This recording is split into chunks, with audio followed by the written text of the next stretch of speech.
Hey folks, welcome to the first episode of Kindo Town with Joey Secaroli and Jeffrey Jarvis here. We are quarantined in our respective caves during the coronavirus outbreak. What a timely start to our podcast here, Jeffrey, wouldn't you say? Yeah. Well, it's interesting. We still have plenty of things to do. Things have not stopped for us. And it's just interesting timing that our first podcast happens to be during this quarantine time. But it's kind of fun. I like that. There's plenty to talk about. It's good to have social interaction. My wife was just commenting how funny it is. So I live in the same building as my brother and sister-in-law. They live downstairs. So we're kind of quarantined together, and my wife just ran some errands, came back, and pretty much anytime any one of us passes the door, like either Tom or Beth will hear us and be like, "Oh, hey, how are you?" Because we're just all so eager to interact with some people. Yeah, and that was that's kind of already. What are we, about a week or so into this thing? And, people are starting to appreciate people already. Yeah. Yeah. It's interesting in a place like New York. We're surrounded by so many people all the time. But in a way, it's actually what I like about the city. It's like I feel isolated because there's so many people around. But not in a lonely way. I feel I'm just a part of this huge machine going. So it's kind of fun.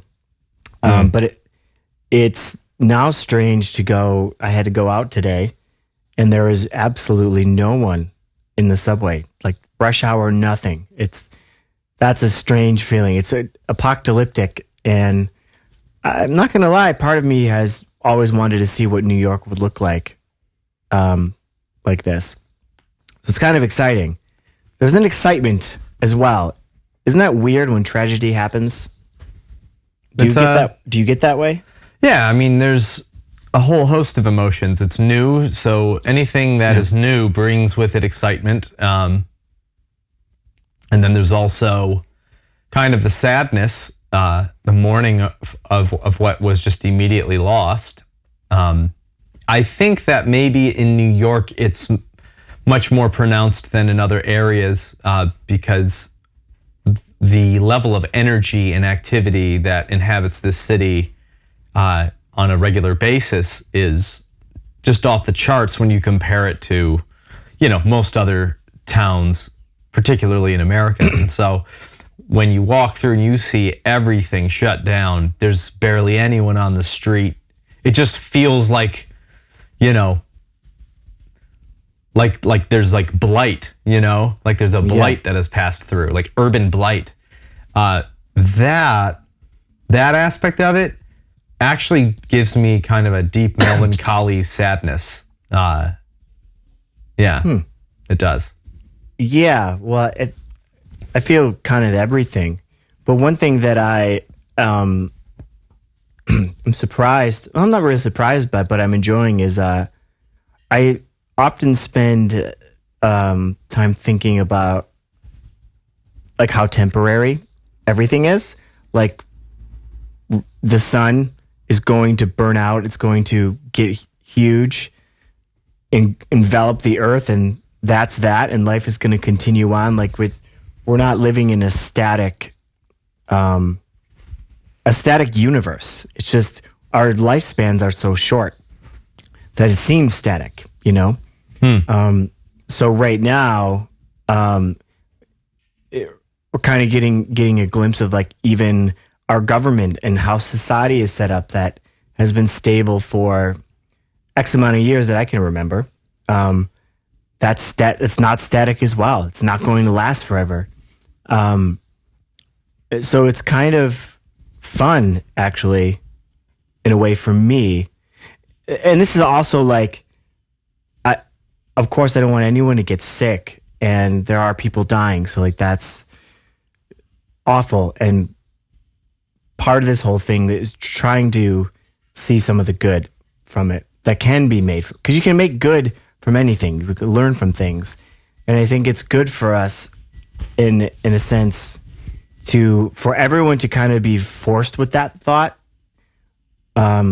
whether we want to look at it or not and run away from what we're seeing. But it's what we're all looking at, that the things that, that kind of make us secure, that we lean on for security, it's temporary as well. It's not going to be there for forever. I don't know. It's kind of fun for me because I spend a lot of time thinking about that stuff, and here we are. So in a sense, it's like I wasn't prepared, but like it's kind of like, oh, here we are. Now we all have to look at this, Yeah, it's fascinating. Is kind of what I'm saying. I'm fascinated by the whole thing, and not to belittle anyone's situations with money and health. It's just, I'm feeling it all. Do you know what I mean by that? Like, kind of being fascinated by it? I think to a degree, yes. I think I've experienced far more anxiety and panic than that. I haven't had much room for fascination. I have another business as well, aside from Kindo, that is, suffering greatly. And it's not even a restaurant, it's a studio and audio business. But can't really get anyone in there anymore. And I think that the first week of this has been probably one of the most stressful experiences for me. And not even it's been completely disorienting. And because of all those things that, while it's true, nothing is forever. We do rely on certain things to be a certain way for our way of life, and watching that just crumble underneath, immediately, just like that, with no warning, just immediately, and the floor's out, and then everyone I know and we know are just out of work now. There's no more gigs. There's no restaurants to work in. There's no bars to bartend. In New York City, hospitality is how artists and musicians survive. And that's gone. Yeah. It's just gone, and it's gone indefinitely. And so I think that the gravity of that weighs so heavy on me. I haven't quite come up for air yet for it to approach fascinating yet. And then naturally the thought of, all the people who aren't in this city, but you have so many people who are living marginally on those kinds of jobs that now some of them are single parents, and it's now it's just gone. And I'll be honest, I've been anxious, kind of checking in with the government every day to see what is the plan, because it feels like what's happened is we've all been pushed off this cliff, and no one seems to be taking charge of what to do next as we are free falling. We're just kind of. I don't think they know what to do. I think that our society in general is not set up for something like this devastating. No, but that's why now more than ever we need a leader, someone to emerge as here's how we're gonna get out of this, and here's for president 2020. Here's how we're not gonna ruin more lives. Yeah. In response to trying to defend other lives, in the process, and that's I guess maybe as one of the people who's feeling the pinch, and I know I'll be okay because I have a wonderful family and a wonderful support system, and worst case scenario, whatever, I don't need stuff, and we have to move in with one of our parents to survive, whatever, I'll live. It's not that, but we're fighting for a dream here. This music and the vision to bring this to the people has been, it's really why I'm alive. It's why I get out of bed. at this point. Yeah. And it's really, man, I have so many emotions when I feel it come under fire by circumstances beyond anyone's control. And I hope what I'm saying isn't sounding like I'm blaming leaders or government for not having a plan or not having had a plan when they initiated this, because they're just trying to save lives. And I get that, and I'm on board. We're in this together, obviously, but the anxiety of the unknown and the chaos of everything, that really messed with me for a long time. And it took me until maybe today or yesterday, I started feeling a little bit more like, okay, I'm going to just keep building. We're going to keep building what we're doing, and we're going to hope for the best. We're going to be adaptable, and we're going to be sensitive and help each other as we need to. And that, things are slowly starting to come, for me, emotionally come to a place where I can function a little bit. I almost couldn't function for the past few days, and that was I didn't even know why, but I realized I've been shattered by this, and I think I'm not alone in that. So many people have been shattered by it. And even though my persona, is like, oh yeah, I'm Joe, I play Mario Kart, I'll do this, it's like inside I'm just kind of lost, and I'm finding my way now, but I still am feeling overwhelmed, and the biggest challenges are still ahead. Perhaps I'm beginning to accept that, but yeah, man, it's been for me, it's been a pretty dynamic experience so far, I would say. Yeah, I agree. I'm right there with you in all of those things. Basically, when I say fascinated, it's more like that's the one emotion that I was more unexpected. I expected these ones. They came on right away. And actually, we're musicians, so they're kind of always there, No, it's true. That's true. Yeah. And I relate to that. I mean, yeah. I definitely know what you mean. It is fascinating to look out into a totally different landscape all of a sudden. And fascinating to see how people behave. It's fascinating that people are panic buying toilet paper. That makes that. It just reveals the quirks of our, we're still just a bunch of monkeys that don't know what's going on. Oh, what if I run out of things to wipe my ass with? Someone said we need to buy toilet paper because we're going to run out, which fuels that. So people buy toilet paper, and then that spreads, and before you know it, we can't get toilet paper. Yeah. It's like we're just herd mentality. The only reason, Yeah, at this point, folks, if we could break that feedback loop of complete idiocy, just don't hoard paper products. They're making more. Just take what you need. There'll be more. Do you get updates from the CDC on your phone? Yeah, I do. There was an update yesterday or the day before that said something to the fact do your part. Please do not stock up on items. AKA it was their way of saying that's not helpful. Right. That's the fear and the panic of this is the worst part of the whole thing. Actually, the one that's going to do more damage, I'll say. Because eventually, thankfully this virus is not incredibly deadly, but it's very serious. Well, we don't know. We actually don't know yet how deadly or not deadly it is. We don't know the death rate yet. And we won't know the death rate for weeks. We won't have enough data until then, unfortunately. And that's why this whole thing is that's part of why this is confusing. It's a contributing factor to why this is confusing because we're flying a bit blind. We actually don't know our enemy that well yet. Yeah. John Oliver said that. Did you watch that episode? I did not. Yeah, he said that, long story short, but in his episode was we're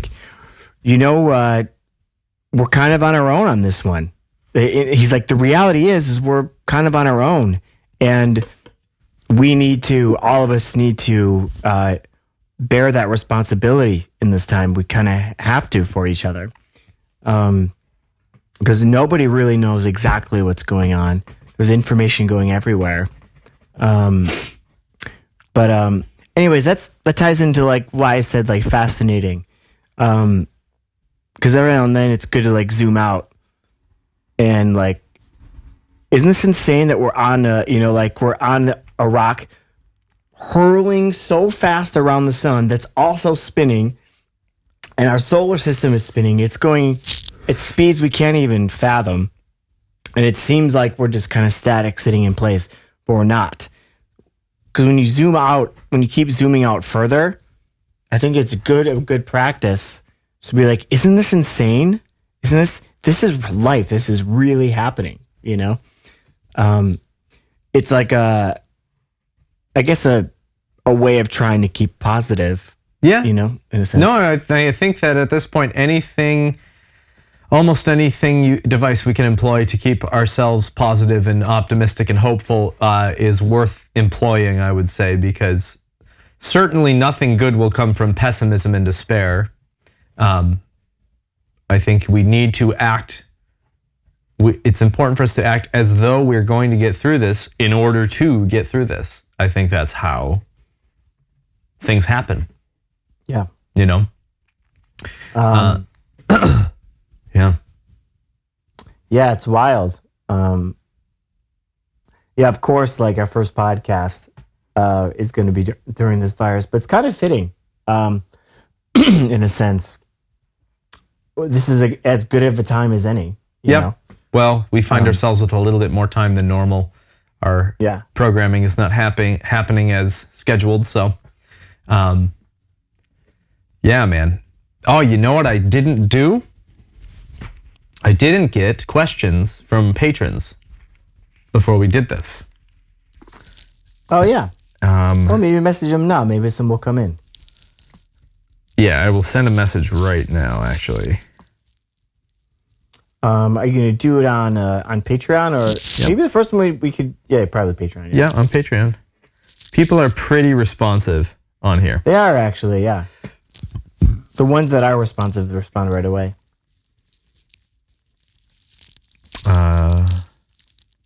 And to explain further, if you're listening to this and are kind of confused, we part of our Patreon campaign is that you can ask questions for us to answer during a podcast. So it's recorded, and you can listen to it and influence the conversation. That's right. So they better be good. Yeah, so we'll do that. Yeah, we'll do that one. Yeah. So yeah, I've been cleaning my apartment. Have you? Yeah, like still chipping away at Marie Kondoing my place. Kind of just getting rid of everything I don't love or use. It's very therapeutic, but it takes a long time. And I'm kind of a minimalist too. I've acquired more stuff than I thought I had, but it's still not much. It's amazing how much stuff I have that I don't use and forgot I had. So it's really great. It feels like really great getting rid of that stuff. And I've been feeling the past month or two like that I don't have enough time. Right. Because I want to allocate time to do this, and now I have some time to do this, there's another positive. Enjoying that. It's good, man. Been playing Mario Kart, getting my chops back up on Mario Kart. Yo, man, that was fun to play the other night. We had played. We did a large multiplayer game. We live streamed it and had some fans join in. That was fun. Yeah, it was. What did you say? It kind of stuck with me. You're like something to the effect of like you have to be good at this game. You have to have no emotions. Yeah, you can't let emotions be in it. It's very much a training in Zen. Sociopaths would be very good at that game. Yeah, they could be. Well, sociopaths. It's not that sociopaths don't feel emotion. It's they just Right. don't. They don't feel the right emotions towards other humans. Psychopaths, I'll say then. Do psychopaths lack emotion? Yeah, psychopaths are on a different wave. Like they don't process emotion the same way, or some at all, really. But that doesn't necessarily mean that they wouldn't be frustrated by Mario Kart. They just might not feel bad about murdering a baby in front of its mother at all. Or it might even really enjoy doing that.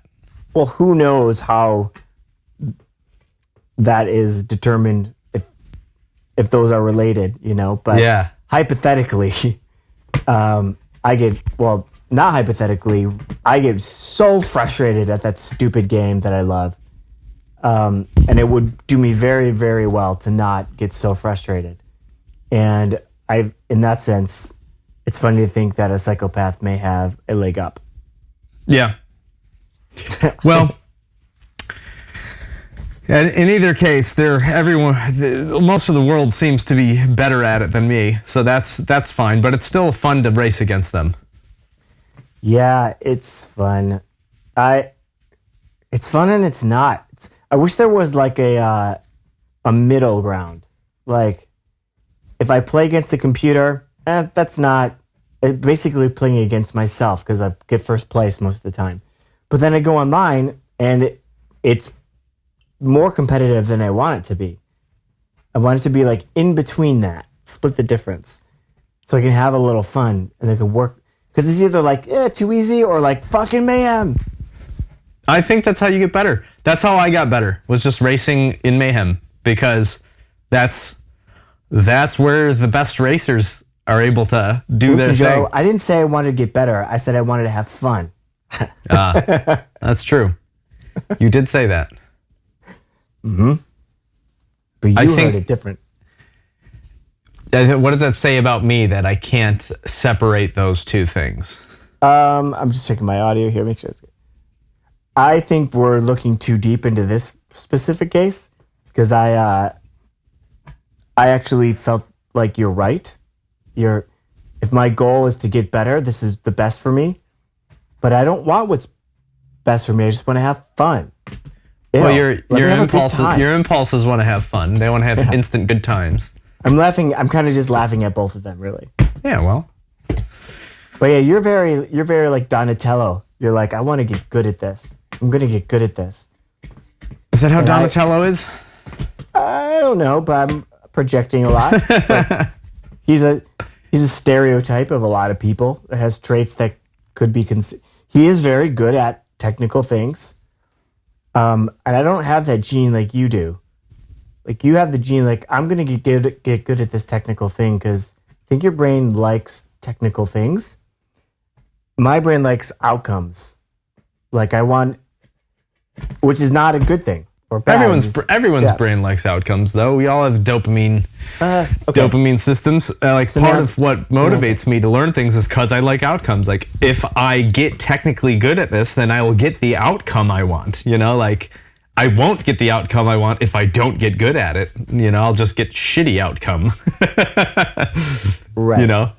Right. And it's kind of like, for me, it's like addressing like my skills and what I know I'm good at and how long this specific thing will take me to do. Yes. To get really good at, to achieve the outcome that I want in, let's say, like video editing, which I can do. But to achieve the outcome that I want, I would have to devote as much time as or more as I should be into music.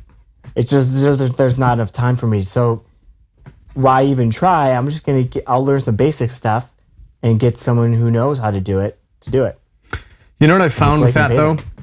Because it is good to delegate skills like that. But we are now living in an age where it seems like there's enough accessible technology where someone like you and I really have no good excuse for not knowing how to edit video, basic video. Considering the fields that we have planted our flags in, you know, like we're in media and entertainment. So we should probably, in an age where video content is king, to a certain degree, I think that there's enough incentive there for us to be like, you know what? I don't have to be Steven Spielberg, but there's all these like new forms of video media that are being produced and consumed. Like there's niches that we could really get good at that don't require quite the learning curve that it would require to become, a Spielbergian filmmaker, so to speak. Like we can literally just do some short, stupid stuff that has high entertainment value. Its shelf life might be short, but that's kind of what the whole world is now. It's this kind of short little like goofy, eye candy. And it doesn't take, all it takes is an artistic vision and a little bit of patience to make the thing you want to make, but realizing like, oh, I don't have to make a super elaborate like thing. I can spend half an hour on something and it'll be cool. And I'll have fun. I'll get my outcome. I'm like, cool, I made this cool thing. It's not a film, but you know what I mean? Do you know what I'm saying? It's like there's all these diet versions. But it's there are diet versions. That's a good phrase, because usually if I want to get something done, I have a pretty clear vision of the direction I want to go in, and the amount of time it would take me to learn that, and a diet version just in some instances wouldn't land well, So sure. I have friends all over here that can do this in like 2 minutes. That's a way better then I can go on to do stuff I really actually need to do. That's all I'm thinking. If I can do it myself, then I'll do it. If I know I can, because those basic skills, I know what you're saying, are like I should know those, which I pretty much do. It's almost like I have to relearn every time. Yeah. But yeah, like I was trying to think of like a good example. I don't know, like our crazy music video ideas that we have, like we can't, I could learn how to do that, but that's not just learning. That's one thing. I have to spend a lot of money on specific equipment to get the specific stuff I want to get, whether it be, you know what I mean? Well, yes and no. Like what I'm saying is you adjust the creative vision based on what you have, like I think one of the defining characteristics of an artist is their ability to make art with almost anything. So, okay, I don't have $500,000 of film equipment and a film crew. What do I have? An iPhone, and Christmas lights and a doll, What can I do with that? And then you just you're able to be creative within those confines. That's where creativity flourishes. And you can make some really fascinating content. Will it be and look like and feel and sound like a huge production? No, it's not gonna. But you can't make that. So it's a waste of creative space, to be like, no, it has to be like this. And, I'm speaking as someone who has stubbornly insisted that things have to be that way in our, throughout the course of our band. We've done some large productions that, looking back, is it like, oh, was it essential that those were done that way? Was that really what's gonna, was that the defining thing that like launched the band? Well, no, probably not. But artistically, I'm really glad that it exists. And at the time, that's what felt like what needed to happen. Well, that's our gauge, right? It's like for artists, we are we go by our inspiration. So it's like, well, and then when you're in a band or you're a collective of people, if majority or all or most feel the same way, then it gives it wheels to actually do it, because then you have everyone else working at it too. I was thinking about the music video for Return to Me, which I'm extremely proud of. And the way that it happened, like we didn't spend very much money on that at all. It was a hell of a lot of work. But it was the stars aligned. Like something happened. That was magical. That was really cool. If we, like you said, if we paid full price for that music video, it'd be like $100,000 at least. Yeah. And I can't remember what we paid for it. A couple thousand. Yeah. But that was because of, Derek, who he knew, and all the circle of things that happened beyond our control, and last minute too. That was the other thing, right? It was like, long story short, it's like if you really believe in something, and especially like the collective you're with does too, and you work at it based on that inspiration, magical things do happen. It's pretty cool. Yeah, man. It was there. It was very cool, and it's always, for me, amazing when you can bring people together to create something cool. I think that feels special and important, and I think that's why by being in a band has always been important to me, why this band has been so important. Why I don't, why I'm not like, I'm just going to do solo stuff, man. For me, I don't know.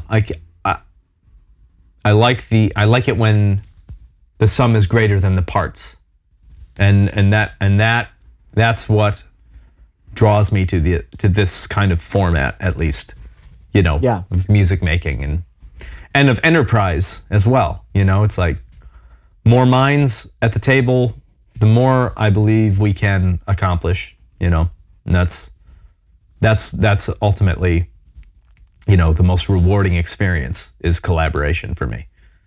Yeah, totally. Me too. That comes to mind, like when you like booked like a retreat by yourself, like an Airbnb, right? I did. Yeah. Yes. And you went up there to well, to kind of tell the story because I'm recapping, but yeah. So I decided I wanted to start like maybe recording some solo stuff, and I rented a cabin in the middle of the woods by myself, just to see what that experience would be like, with the intention of writing and recording some music, which I did. I never released any of it. Didn't Stolen Treasure come from that? I'm pretty sure it did. Not from that specific. It didn't. Not that specific trip. Stolen Treasure came from a different time, but okay. But anyways, it was so lonely, and I liked it at first, but it I don't know. I really missed people. Yeah. I really missed people. I don't know if I could do that. I could if I had to, I guess, but I don't prefer it. What I remember you saying, or to the effect of, was like your big takeaway from that was, that you enjoy creating with people more than by yourself. I like working by myself a lot, but I like it being part of a bigger thing with other people. Yeah, I'm definitely the same way. I have so many ditties and like songs and things that I could work on and that I'm really happy with. They're really cool. But like, I'm not really inspired.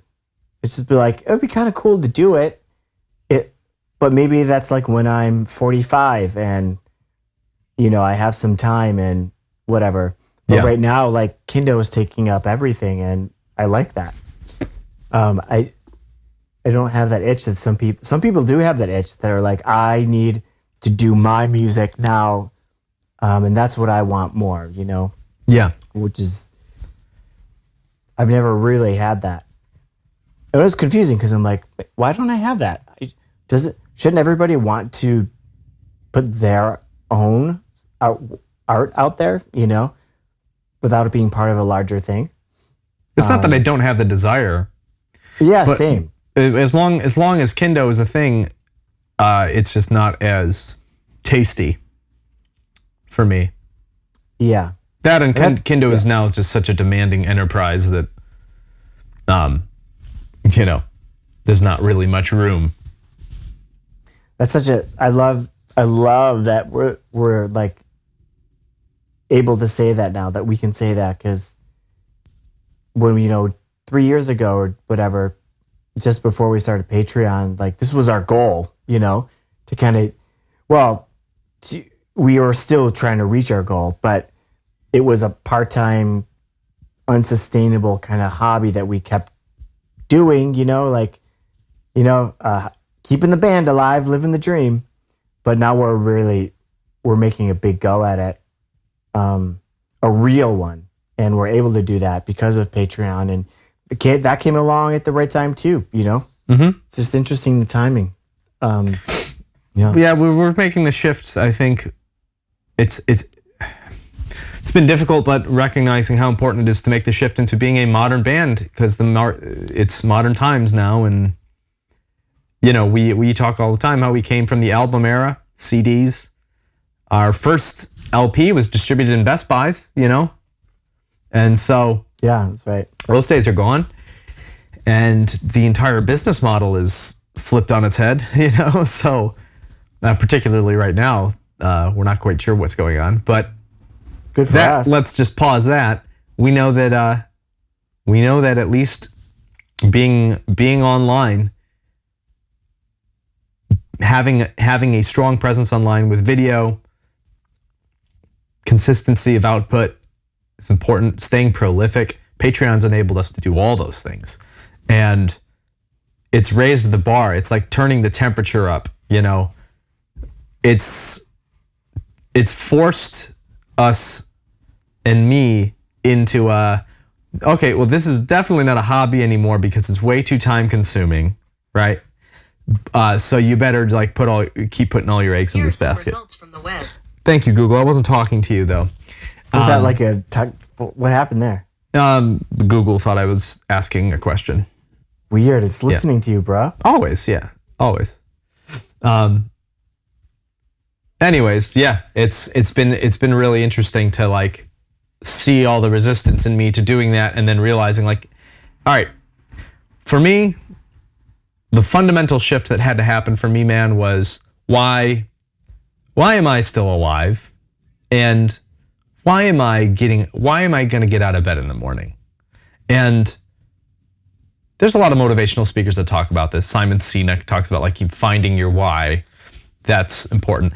It's important for a reason, because that's the main pillar that tells you to keep going, even when it's risky and insane and intense. Which this journey has only been that. I feel like a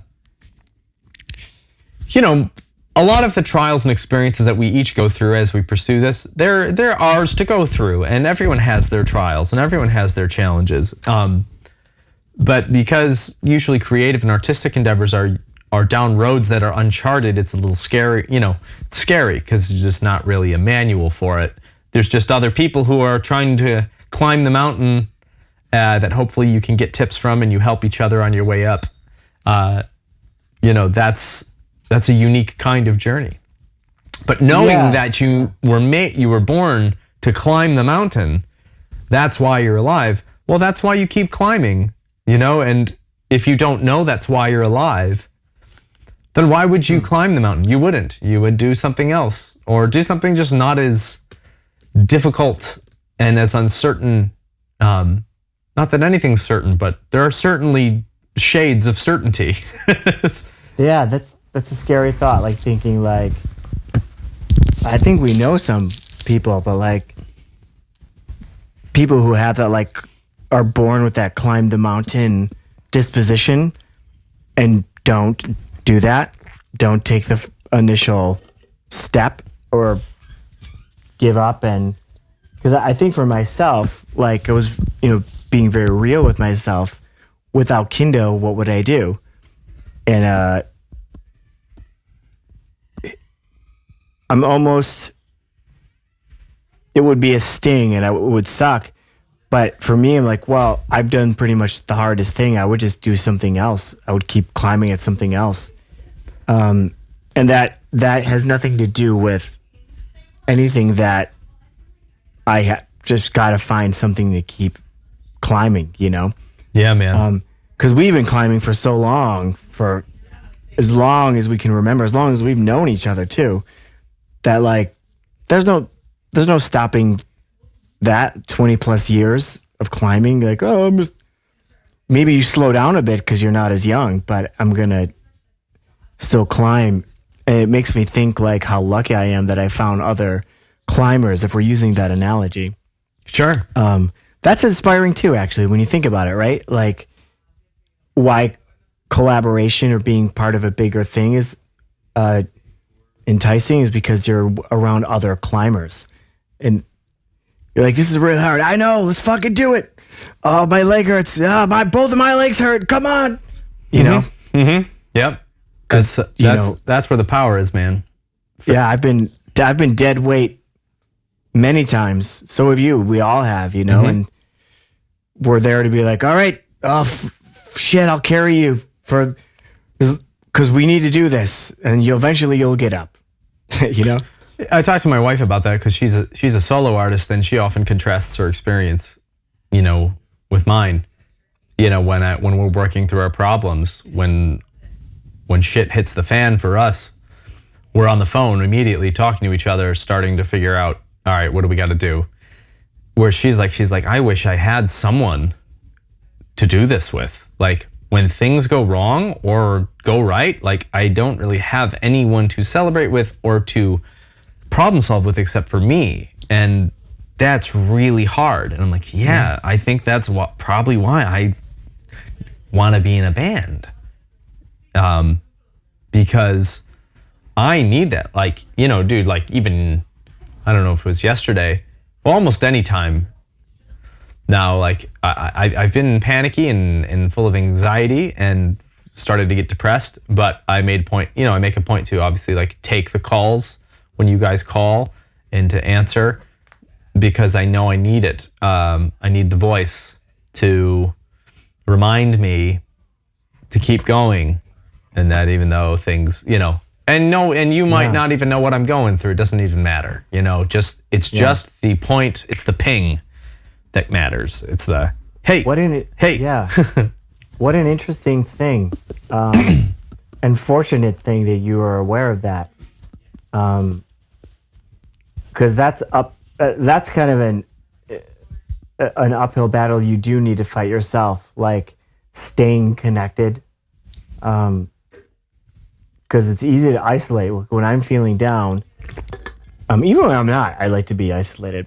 But like, it's easy to just be like, oh, I'll take care of that, or this is talking to this person is just going to make me look at the thing that just causes me anxiety, and we forget the human relation part of it.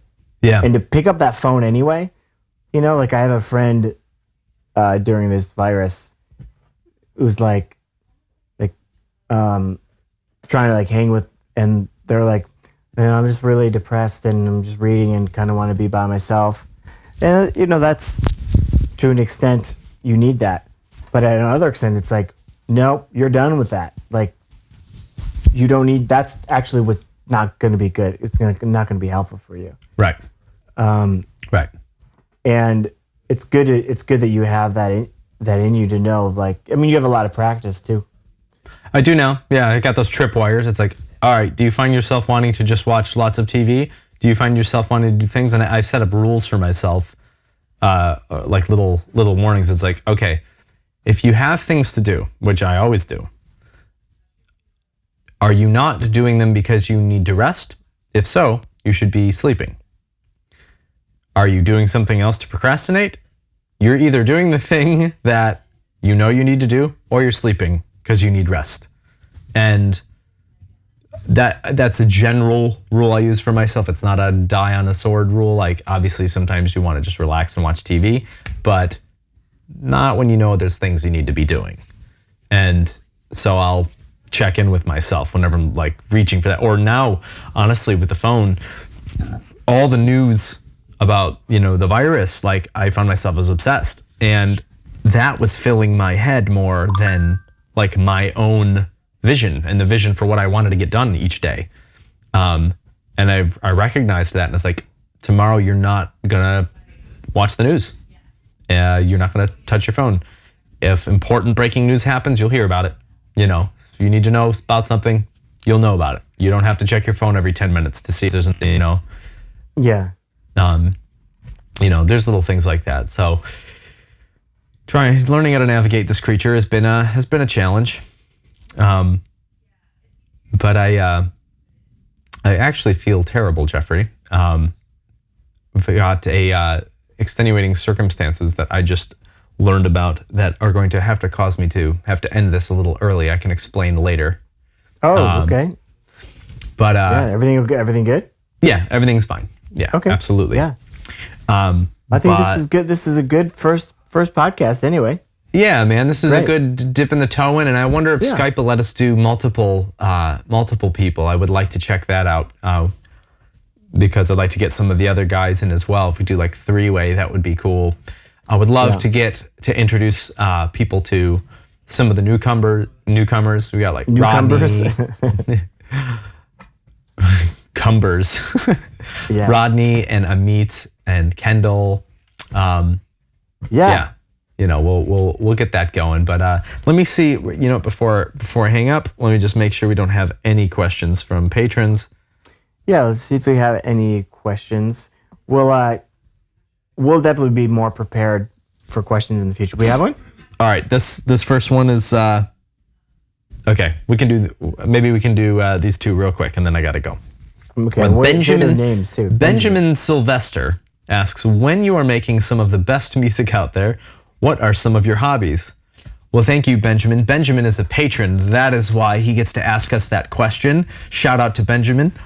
My hobby is mainly just making the best music there is out there.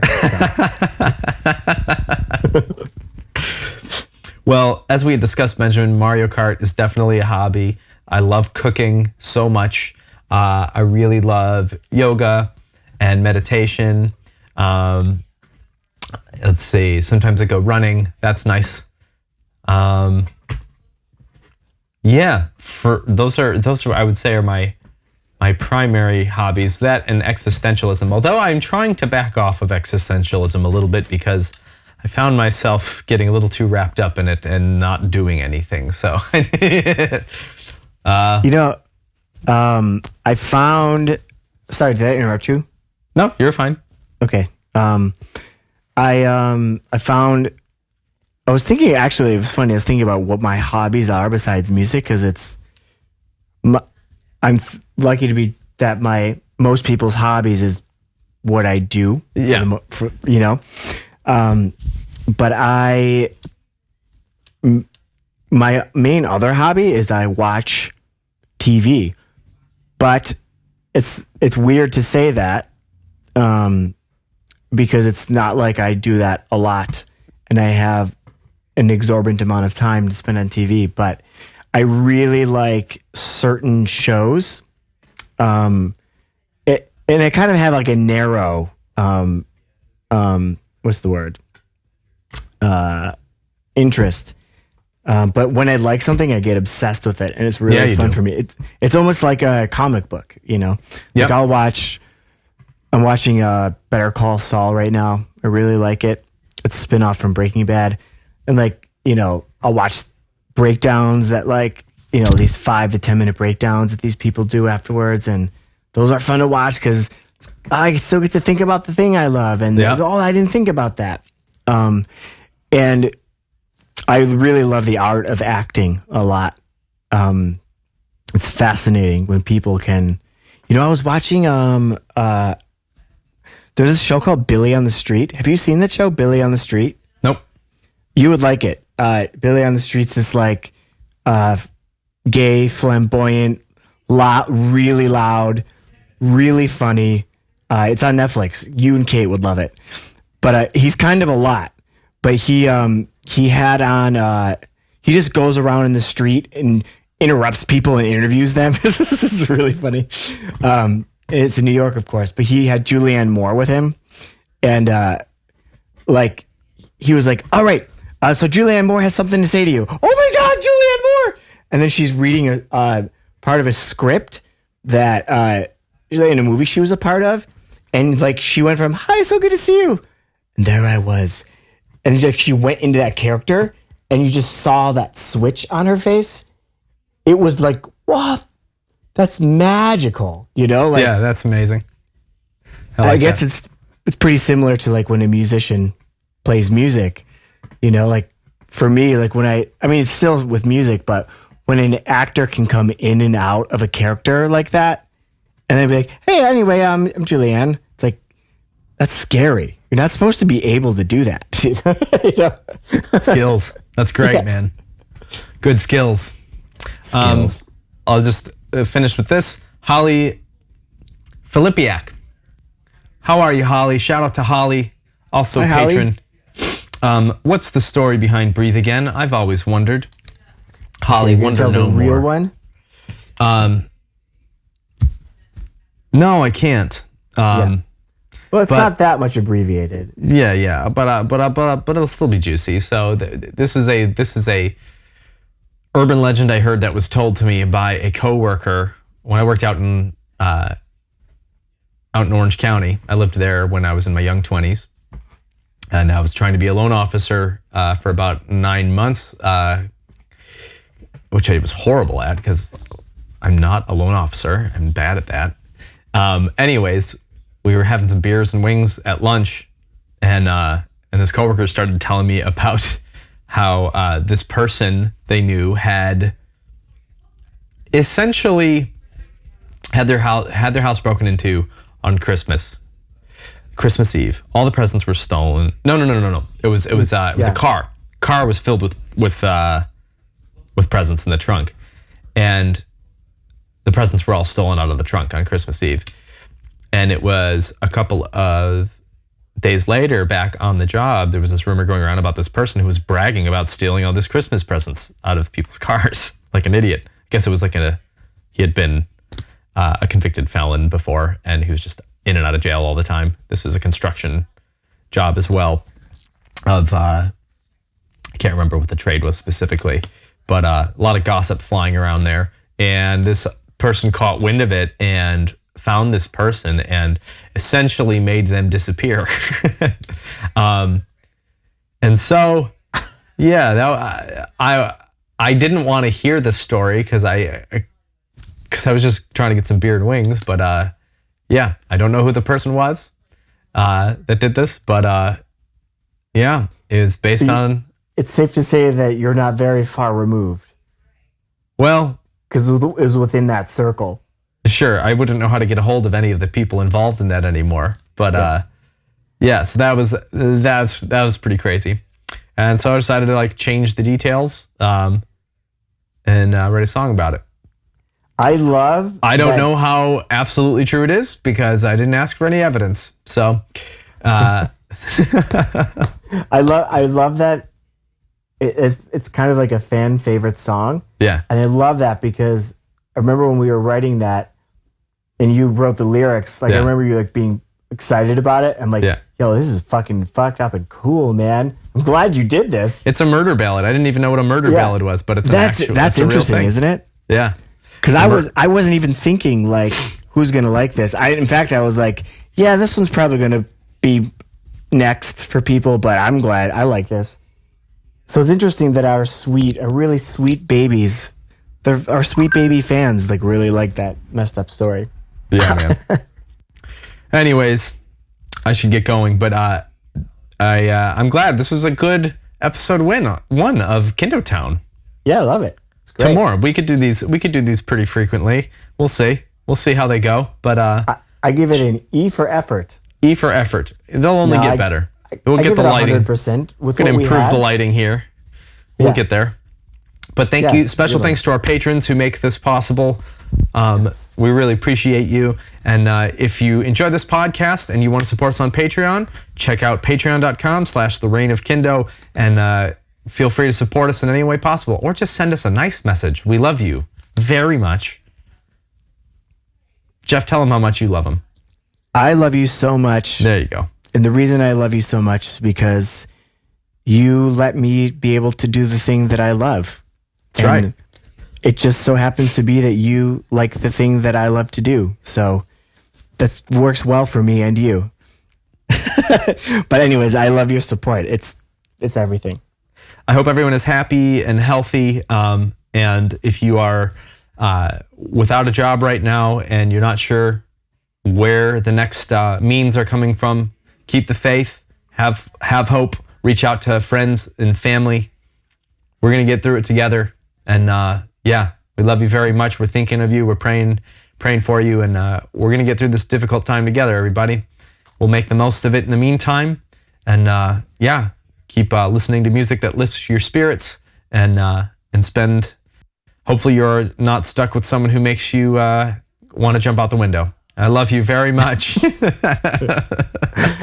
And with that, bye. Bye.